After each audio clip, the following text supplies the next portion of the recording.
Welcome back to another Tellonym talk video with Corang15. Pretty much just continuing off from the last video because I need to do these all in order, or I need to mass record these because I'm so far behind. So last video we answered questions 21 through 30, and this one it'll be 31 through 40. All right, let's start off with this first question. Do you do things on the fly, or does everything have to be planned? I'm both. I'm very spontaneous. As long as I'm told ahead enough of time to where I can make the necessary life adjustments to accommodate whatever it is, I'm chill with that. So like right now I'm planning to go to TwitchCon. That is in September. But I have made it known to several people that I know that are going, hey, if you think you need a ride or something, let me know. I'm also gonna send out a tweet on my Twitter 1 week before TwitchCon, and I'm gonna have the TwitchCon like tag or hashtag or whatever the hell, and I'll be like, hey, if there's anybody going to TwitchCon that like lives in SoCal or is flying into SoCal and then like having to take an Uber or something like that, let me know, and I do not mind being a chauffeur. So like I don't mind driving people around or anything like that. Like that's the kind of person I am. Let's see. So yeah, I'm a utility guy. Like I said before, tell me with enough time so I can adjust. I can plan things as well. It's I had to do a lot of this sudden changing and waiting when I used to do public transit a lot. 8 to 10 years ago when I worked at Universal Studios, because I didn't have a car yet, so I wasn't driving all the way to Universal Studios. And I live 40 minutes away from Universal Studios. So by bus and train combined, if I started my job at 12:30, I would have to leave my house at like 9 or 9:30. And that was like a system I did for 3 years. And then the second time I worked at Universal, when I drove, it was one of those things where like after a month and a half, it was driving me nuts because I was driving, I was stuck in traffic, and it was crazy. Like, and all I can think of was, God, how did I used to do it before? And maybe it's because I was just younger and had a lot more drive and motivation to myself. But yeah, it's crazy. But yeah, I can definitely do both. I can be real quick to plans, or I can take a long time. It just really depends. And if it is something sudden, I need to be told at least an hour or two ahead of time. I have made plans though, and I have adjusted for, like, I've been called Sunday morning. Like if I'm awake at 6 or 7 in the morning, I've been called by my friend Rambo. Hey, can you come to like Montebello and play in a softball tournament that's going to last from 9:30 to 3? Yeah. I can do that as well. Like, it's not that big of a deal for me. Like, I just, it's one of those things where I'm just like, well, I wasn't planning for this today, but I can make the rapid enough adjustments in my mind and shift gears to where I can make myself plan for that for the day. So I'm definitely both for sure. Let's move to the next one. What have you been overthinking recently? Oh yeah, this, of course, 12 days ago. I am a very nice, good, genuine person. I may not always say the right things or be the best at everything, but I've had a lot of bad luck since like last November, last December, even going back to last year. It's been a year of consistent bad luck, this, that, or the other, and it's the bad luck has slowly outweighed the good luck. I've had a little bit of decent luck, but not enough to where the bad luck, like, it's enough to like balance out the bad luck essentially. So it's definitely been like a 70-30 split for like the last year and some months. I overthink this a lot because, especially when something wrong happens, like when I got my laptop fixed, I was so excited and happy. Like I felt like I finally got a victory in life. And then 3 hours later, the laptop wonks out. It starts acting really, really slow. And I even lose the display screen to where I have to use the desktop via HDMI onto my TV. And it was just so crushing mentally because I just got my laptop back. I was starting to slowly get my tech issues resolved, and then something else came about, and it just was like, God dang it. It is frustrating. I just kind of have to go with the flow though. Like I just don't.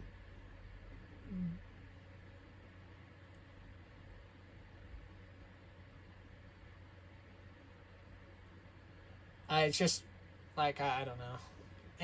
like there's not really much a whole lot I can do or change, except after a while, because it has been happening to me so much, it's just I feel like there's a target on my back, so that kind of sucks. All right, overthinking was question 2. Let's move up. What have you been asked a lot lately? Not really. My DMs and my notifications are very few and far between. I get the occasional friend messages on Discord from like my little small circle. And I get the occasional messages every once in a while on my Instagram, but I don't really... my DMs on Twitter are so low and few and far between. Everything else is just kind of meh. I have a pretty quiet life, so I don't really get asked a lot of things, which sucks because, yes, this right here... I have a craving to be utilized and used. I do. I like being utilized. I feel like a lot of people pass me up and say, oh, well, I'm not sure if Corey would, like, enjoy this or whatever, which I might. All you got to do is ask. And even if I can't say yes all the time, it just makes me feel better to know that, hey, this person asked me about it and I gave an opinion. So, like I don't know.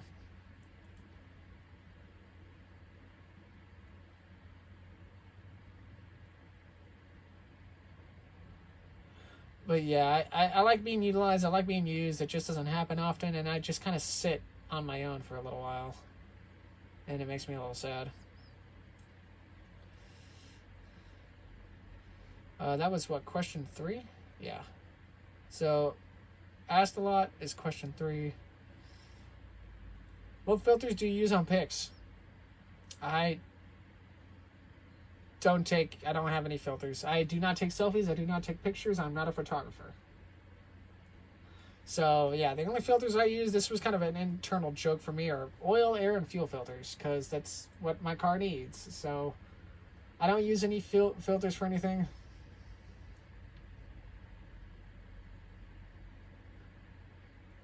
And yeah, this is pretty self-explanatory question. I don't, I get questions like this on Tellonym to where I'm just like, I don't really know how to answer this. I just don't take any pictures. Most of the photography on my phone is saved memes and or videos I record. So like this one right here. So yeah, I don't really take any filters. Moving on. I believe this is question 5. Any advice about never having a relationship but wanting one? This was an interesting question.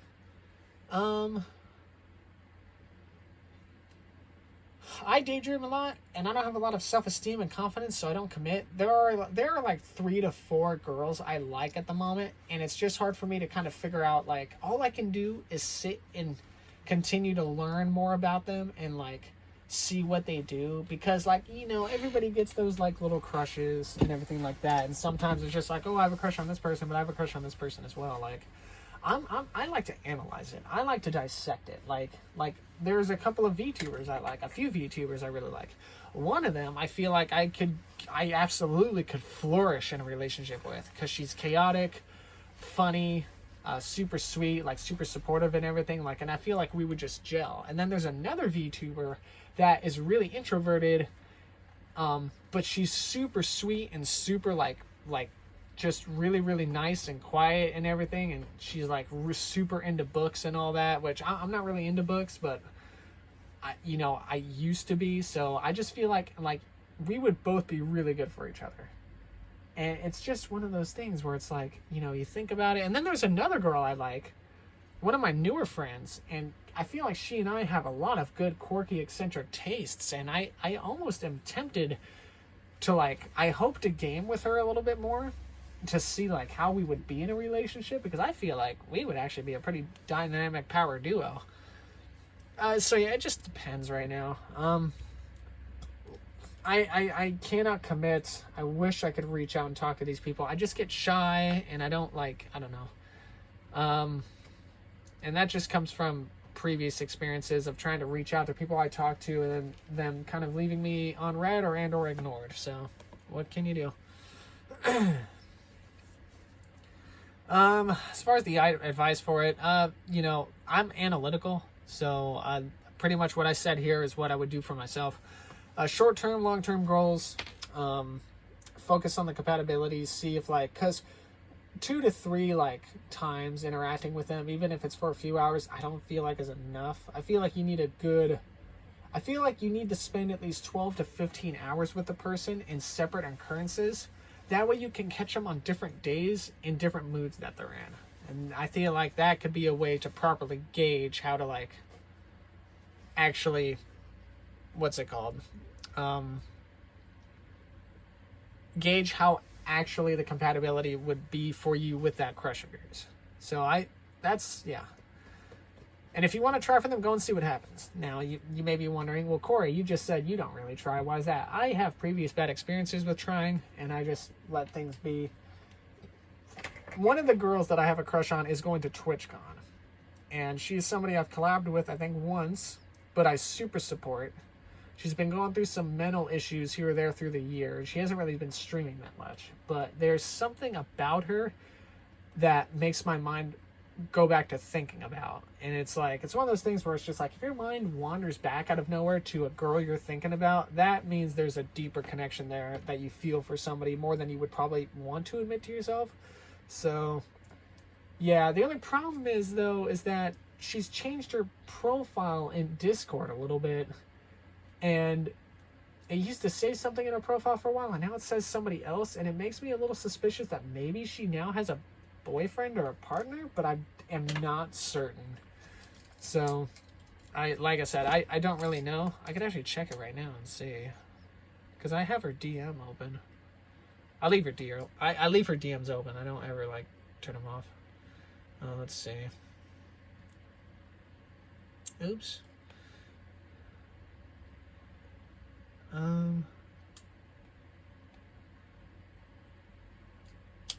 It says, oh yeah.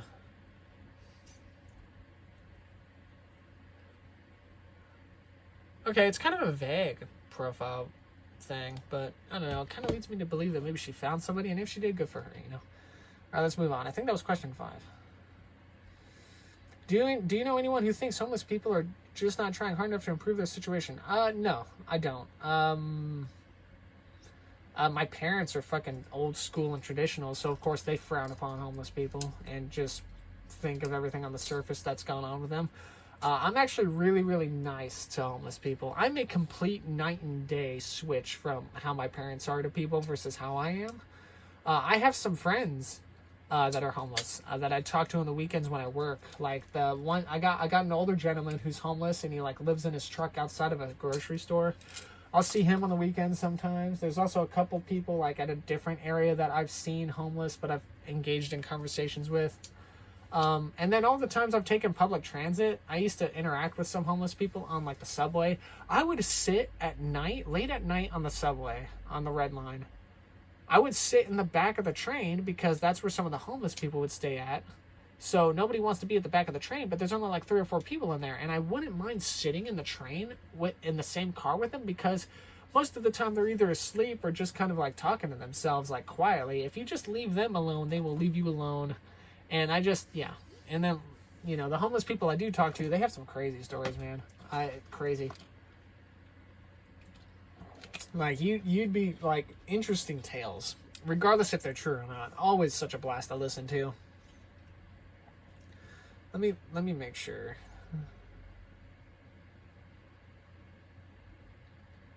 I don't remember what, I don't remember which question I started out on. Planned, overthinking. I think overthinking was 2.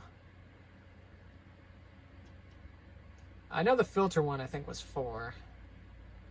Yeah, the filter one was 4. So this was 4. This is 5.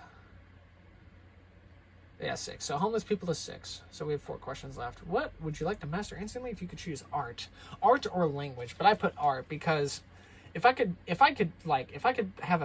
swallow a pill and instantly learn a skill of anything in the world like imaginable, it would be art, because I know for a fact if I could master art, the power of my writing and my fan fiction telling, I could use to actually create books and stories, and I could become one hell of a novelist and a child's book writer, and it would definitely, it'd be a drastic change of career choice from the Forest Ranger one that I want to go for, but I definitely would be able to make a killer living on it. And yeah, like art of any sorts, 2D, pixel, freaking 3D. Oh my god, like could you imagine like 3D artwork like on SFM or Blender or something like that? Like I'd be able to make like I'd be able to make like stuff for VTubers and emotes and stuff, and like to be like a person you could commission art from. That would be insane. I think I would mostly use the art though for my writing purposes, to really paint the picture of what that setting entails. And I could maybe make online books and novels, and that would be so much fun. So definitely art. My story writing is amazing. I just never share it, but it is amazing.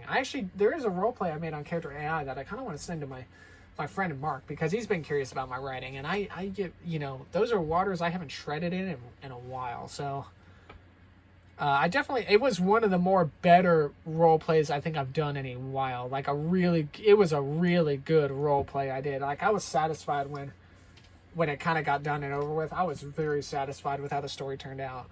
So I may snip that with the tool a little bit later and send it all to him and see what he thinks. Art for sure. But yeah, moving on.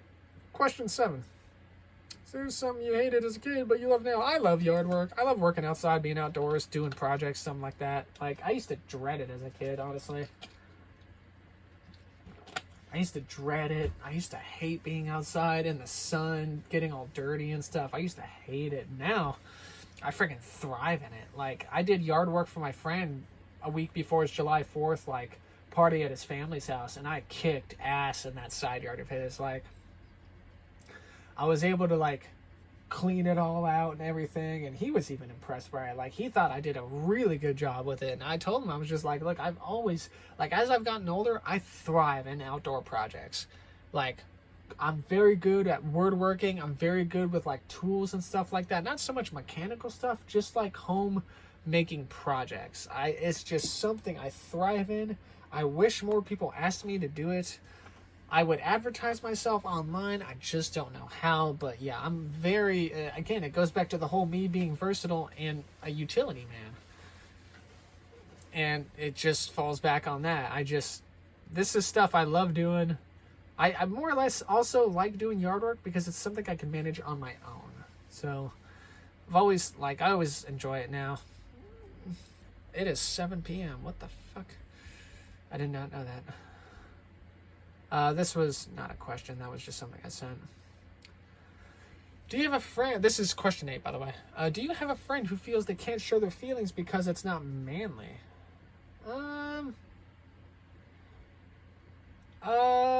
Yeah, there's been, I mean, as far as a friend goes, I don't really have a friend. It's more or less me. I kind of have a small feminine side to me that I don't really show a lot of, but like if I'm with a few of my IRL like friends and we're like at the mall or something, they probably wouldn't be into it, but if we passed by like a kid store, or if we passed by like an anime store or like a knick-knack store, like a novelty thing, like I would freak out. I'd be so happy. I'd be like, I love novelty stuff. If we passed by an antique store in like Old Town somewhere, like classic rustic town, like one of those mom and pop shops, I'd freak out. I'd want to go inside and look around. I'd be like a little raccoon looking at things, and part of me feels like that's maybe not manly, but I mean, I don't ever hang out with my friends like that anyway, so at this point I don't really care. But yeah, and then I have online friends who probably don't do it because of personal reasons. I'm not going to get into that, but yeah, that's pretty much my whole take on the matter. Is slight feminine side, and there are things I enjoy that a regular man probably wouldn't enjoy, but what can you do? All right, question 9. You're way smarter than most people give you credit for. Yes. I am an eccentric human being. I know a lot of stuff, new and old. I am not the most knowledgeable person.